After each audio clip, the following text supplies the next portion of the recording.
नमस्कार। हमारा देश और पूरा विश्व आज कोविड-19 की चुनौती का सामना कर रहा है। कोविड-19 अभी खत्म नहीं हुआ है। ऐसे में हमारा फर्ज है कि हम सतर्क रहें।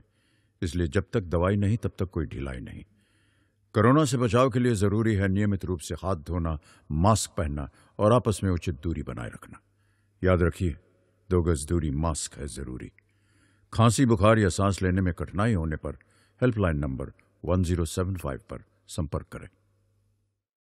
12th हम अध्ययन कर रहे हैं इलेक्ट्रोमैग्नेटिक वेव्स।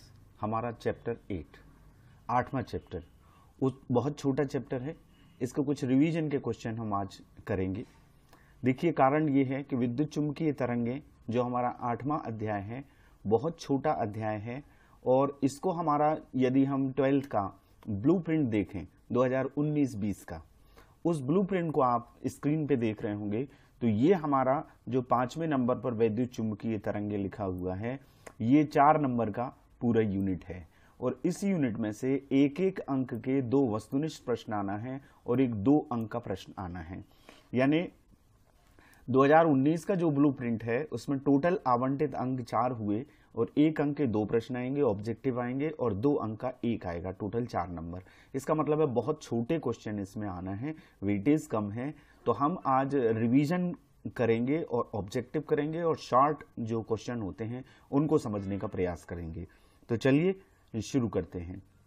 पहला प्रश्न जो कि आपने आप समझ चुके हैं विद्युत चुंबकीय तरंगों को, डिस्प्लेसमेंट करंट, विस्थापन धारा क्या है, इसका समीकरण लिखिए।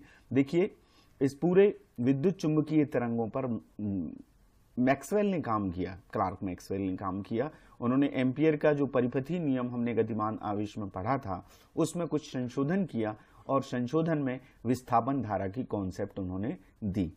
तो विस्थापन धारा की डेफिनेशन क्या है? वह धारा जो समय के साथ विद्युत क्षेत्र में परिवर्तन या विद्युत फ्लक्स में परिवर्तन के कारण उत्पन्न होती है, उसको विस्थापन धारा कहते हैं। एक कैपेसिटर वाला प्रयोग आपने देखा होगा।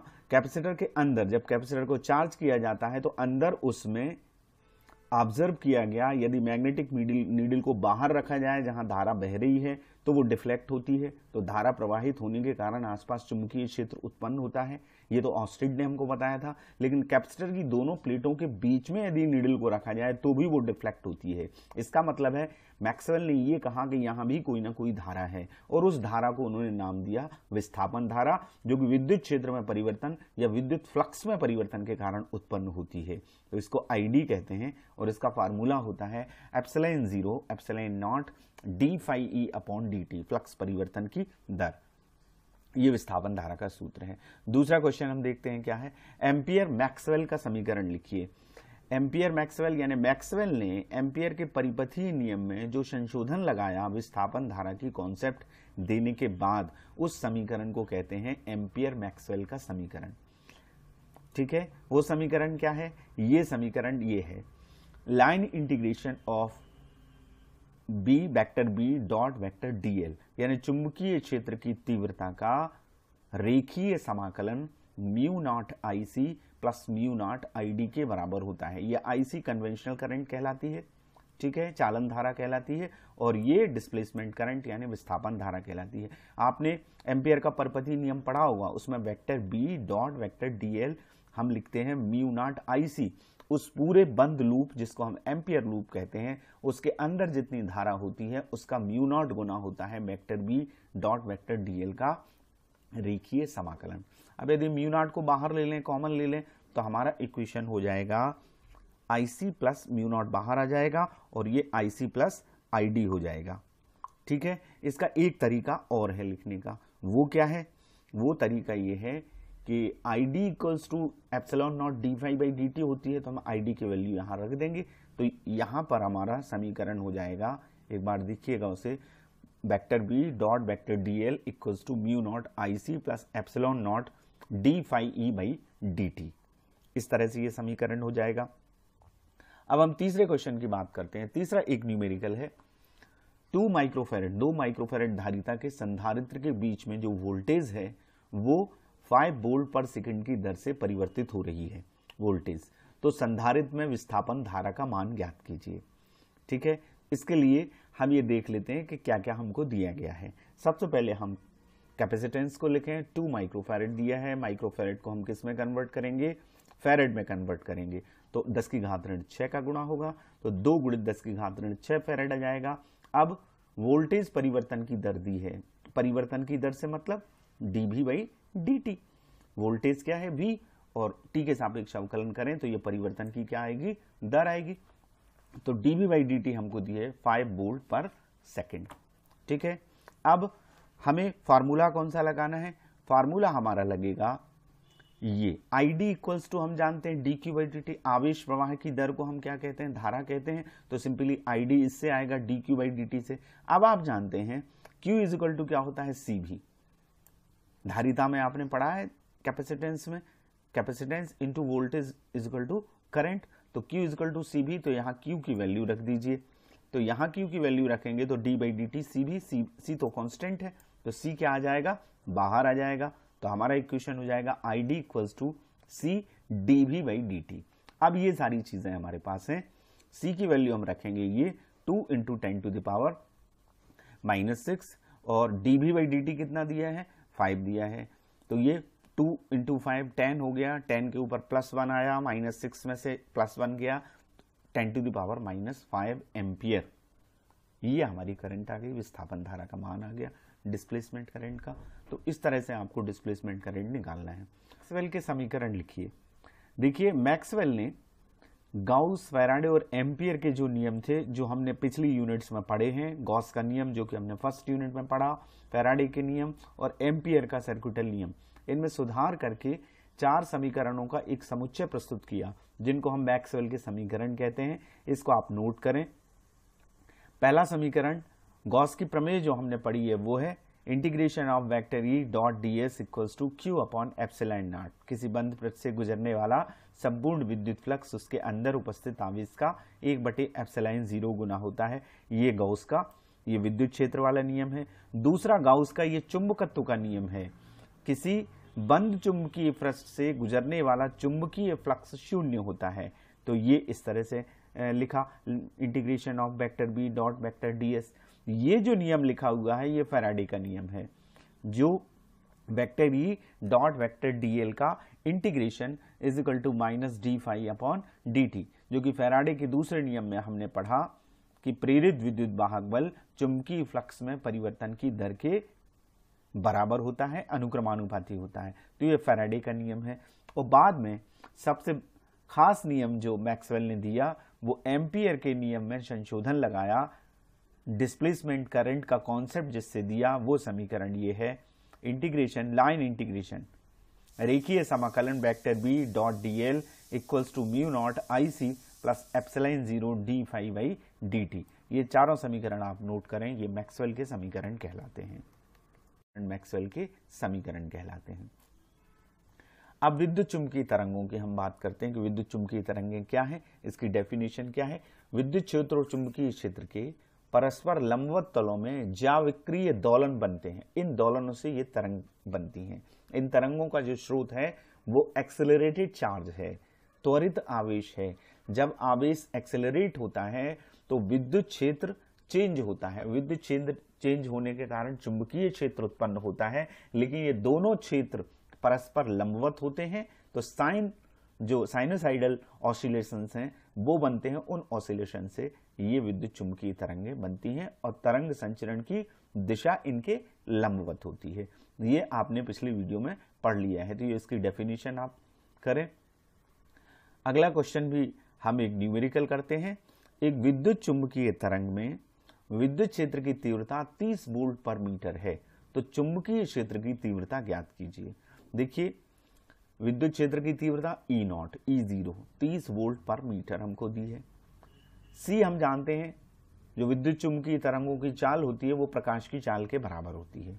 प्रकाश की चाल होती है 3 × 10⁸ मीटर प्रति सेकेंड।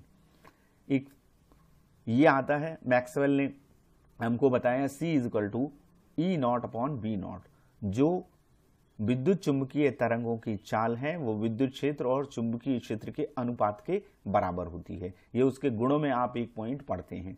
तो E0 अपॉन V0, E0 की वैल्यू रख दें तो पहले बी नॉट हमको निकालना है, तो बी नॉट हम यहाँ ले आए, तो सी नीचे आएगा, तो ई नॉट की वैल्यू रखेंगे 30 ऊपर आएगा और 3 × 10⁸ नीचे आएगा।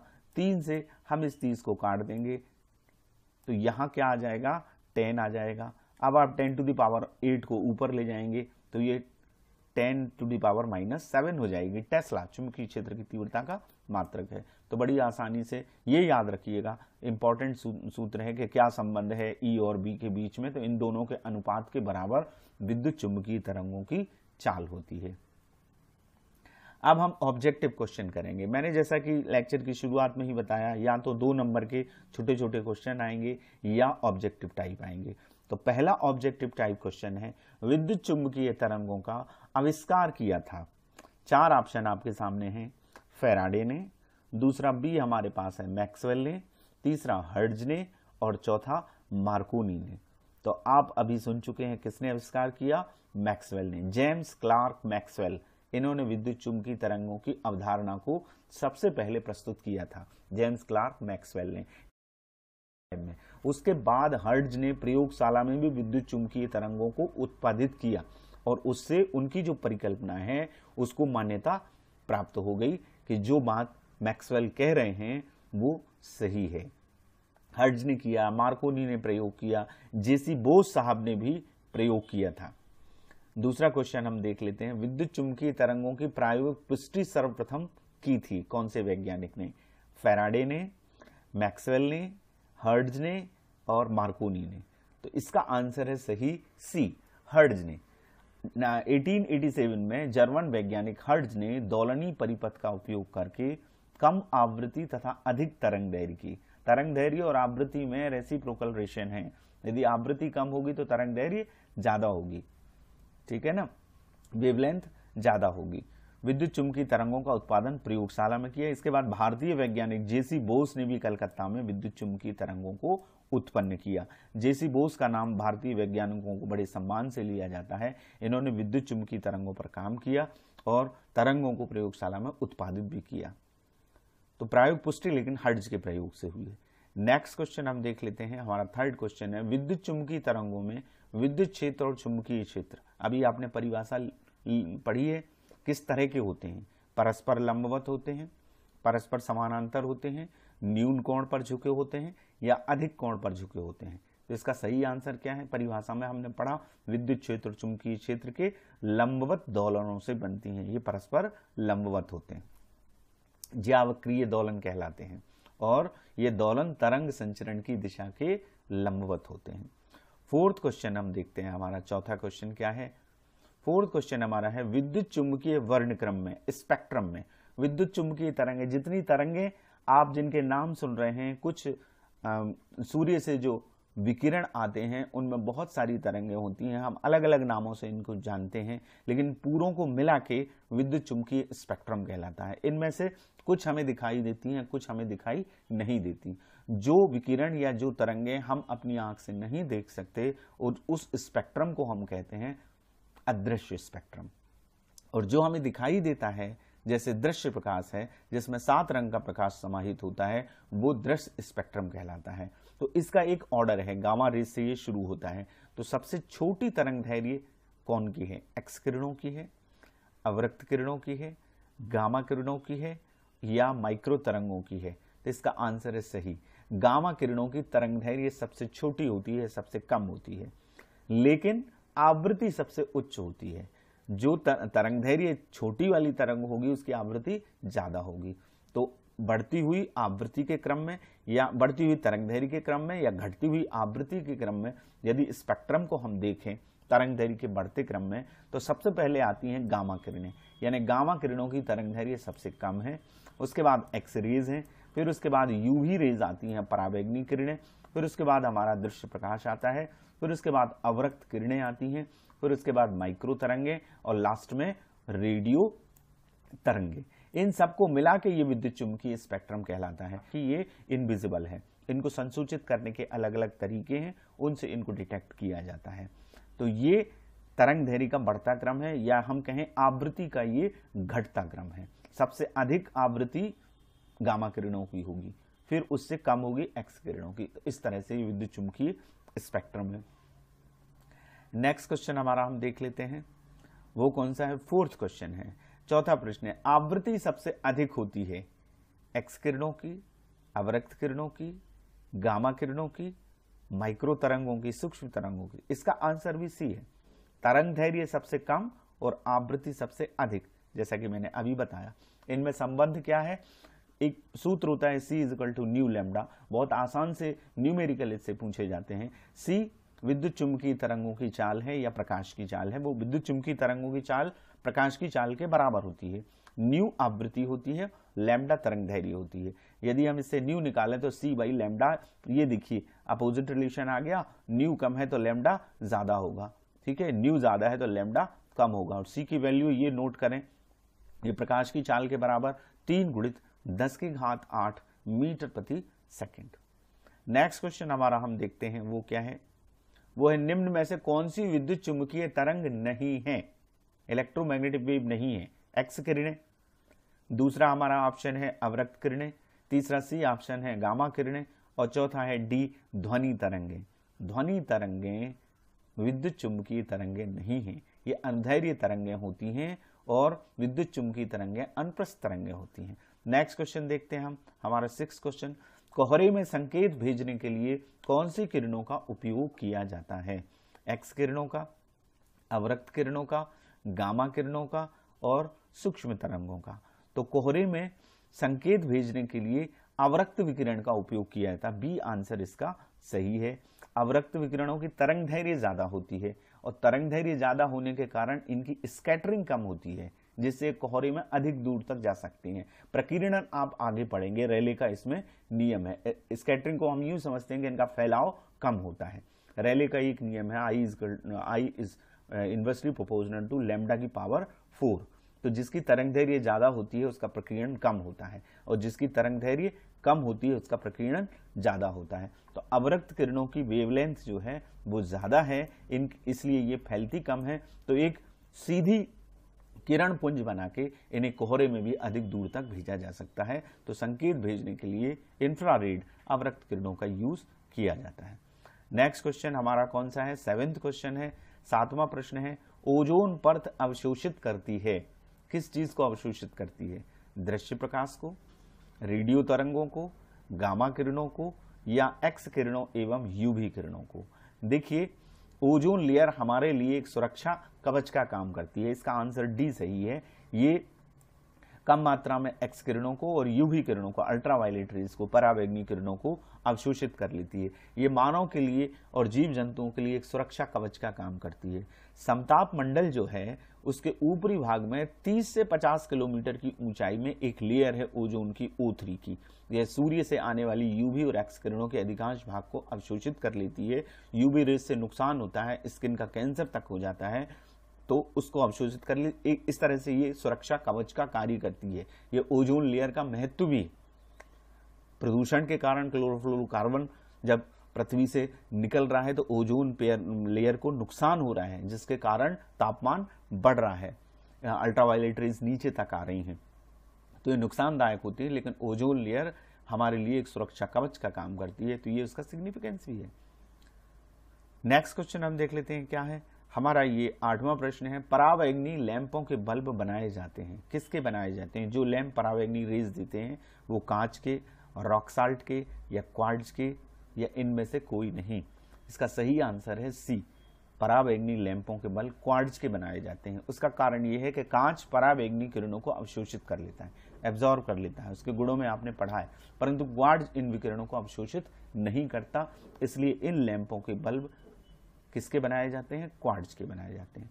नेक्स्ट क्वेश्चन हम देखते हैं, 9वां प्रश्न क्या है, मैक्सवेल के अनुसार निर्वात में प्रकाश की चाल का समीकरण है। तो प्रकाश की चाल का समीकरण मैक्सवेल ने जो दिया वो इन 4 में से कौन सा है? पहला ऑप्शन है C equal to mu naught epsilon naught, दूसरा है B C equals to 1/√μ naught epsilon 0, तीसरा है C equal to mu upon C, चौथा है इनमें से कोई नहीं। तो आपने गुणों में पढ़ा है, आपने पिछला वीडियो पढ़ लिया है, ये फार्मूला है प्रकाश की चाल का। बी आंसर इसका सही है, C equals to 1/√μ naught epsilon naught. Mu naught आप पहले पढ़ चुके हैं, ये निर्वात की चुंबकशीलता है, इसकी वैल्यू होती है 4 पाई इंटू 10⁻⁻7 न्यूटन पर एम्पियर स्क्वायर। एप्सिलॉन 0 ये भी कांस्टेंट है, विद्युत में आपने पढ़ा है, ये निर्वात की विद्युतशीलता है, इसकी वैल्यू होती है 8.854 इंटू 10⁻⁻12 कूलाम स्क्वायर पर न्यूटन मीटर स्क्वायर, ये इसकी वैल्यू होती है। नेक्स्ट 10वां क्वेश्चन हम देखते हैं क्या है। 10वां प्रश्न है हमारा ऑब्जेक्टिव, निर्वात में प्रकाश की चाल विद्युत क्षेत्र और चुंबकीय क्षेत्र से किस प्रकार संबंधित है, इसका हमने एक सवाल अभी किया है। पहला ऑप्शन है A C equals to F E0 B0, B है C equals to under root E0 B0, तीसरा है C equals to E0 upon B0 और नन ऑफ द अबव। तो सही आंसर है, हम एक सवाल कर चुके हैं, ये सी वाला E0 अपॉन B0 विद्युत क्षेत्र और चुंबकीय क्षेत्र के अनुपात के बराबर होती है। ये विद्युत क्षेत्र का अधिकतम मान है, ये चुंबकीय क्षेत्र का अधिकतम मान है। जैसे हम आयाम को पढ़ते हैं V equal to V0 sine omega t में V0 होता है, तो ये अधिकतम मान मैक्सिमम वैल्यू है। विद्युत क्षेत्र का आयाम या शिखर मान कहते हैं इसको, और ये चुंबकीय क्षेत्र का आयाम या शिखर मान है मैक्सिमम वैल्यू। इन दोनों का अनुपात प्रकाश की चाल के बराबर होता है। नेक्स्ट 11th क्वेश्चन हम देखते हैं वो क्या है। सबसे अधिक भेदन क्षमता पेनिट्रेशन पावर किसकी है? ए गामा रेज की, बी सूक्ष्म तरंगों की, सी अवरक्त विकिरणों की, और डी हमारा है परावैगनी विकिरणों की। तो इसका आंसर ए सही है, सबसे ज्यादा भेदन क्षमता गामा किरणों की होती है। नेक्स्ट क्वेश्चन देख लेते हैं हम। 12वां ऑब्जेक्टिव हमारा क्या है, माइक्रोवेव ओवन में कौन सी तरंगों का उपयोग किया जाता है? ए सूक्ष्म तरंगों का, माइक्रो तरंगों का, बी अवरक्त तरंगों का, इंफ्रारेड का, सी अल्ट्रावायलेट परावैगनिक विकिरणों का, नन ऑफ द अबव, इनमें से कोई नहीं। तो ओवन में, माइक्रोवेव ओवन में सूक्ष्म तरंगों का, माइक्रो तरंगों का उपयोग होता है। देखिए हमारा उद्देश्य होता है भोज्य पदार्थों को गर्म करना, ठीक है, जिससे वो पक जाएं। तो जो ट्रेडिशनल मेथड है उसमें जब हम गैस पे या किसी चीज पे गर्म करते हैं तो पहले बर्तन गर्म होता है, और बर्तन गर्म होने के बाद फिर भोज्य पदार्थों को हीट मिलती है जिससे वो गर्म होते हैं, उनके अंदर का जल गर्म होता है, फिर अणुओं को वितरित हो जाता है। माइक्रोवेव ओवन में जहां हम भोज्य पदार्थ को रखते हैं वहां उचित आवृत्ति की माइक्रो तरंगें उत्पन्न की जाती हैं, जिससे बर्तन गर्म नहीं होता बल्कि सीधे ऊर्जा किसको मिलती है? भोज्य पदार्थों को मिलती है।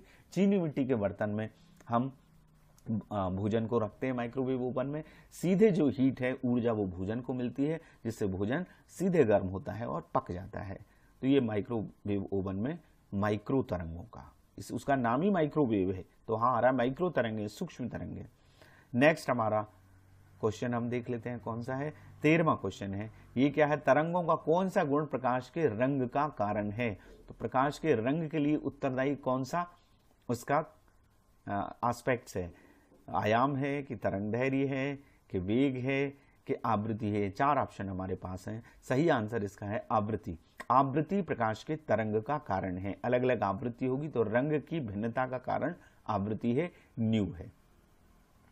नेक्स्ट क्वेश्चन हम देखते हैं क्या है। 14वां क्वेश्चन है हमारा, दूर संचार में टेलीकम्युनिकेशन में कौन सी तरंगें उपयोग में लाई जाती हैं?